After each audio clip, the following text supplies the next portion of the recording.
kadi eɗen nganndi toñange ñiimnata laamuji, ñiimnata laamu ko nunɗal.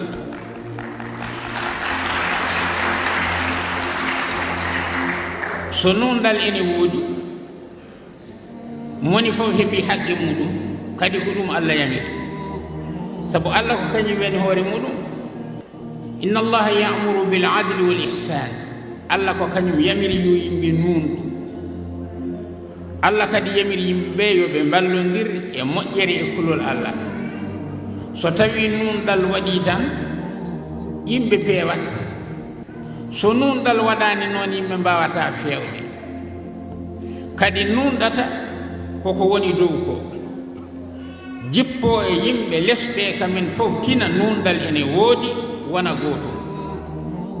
so tawi noon to hoore to ko toon woni ko nunɗal ala walla ko nandi heen, ko woni les o wawata dañde kuubri nunɗal.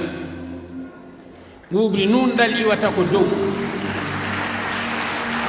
so iwi dow fof poti no ñiiƴe yeesoode potiri ni ko noon julɓe potiri, hay gooto ɓurani goɗɗo o.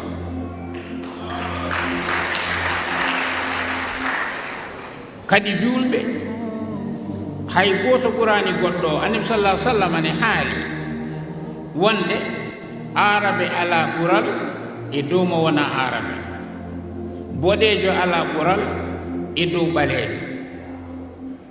Allah kañum ƴeewata e meɗen tan ko ɓerɗe meɗen ɗe. ɗum noon so tawi toñange ene woodi da'iman, ɗum deeƴre wonata. addata deeƴre ko nunɗal wooda, toñange wasa woodde.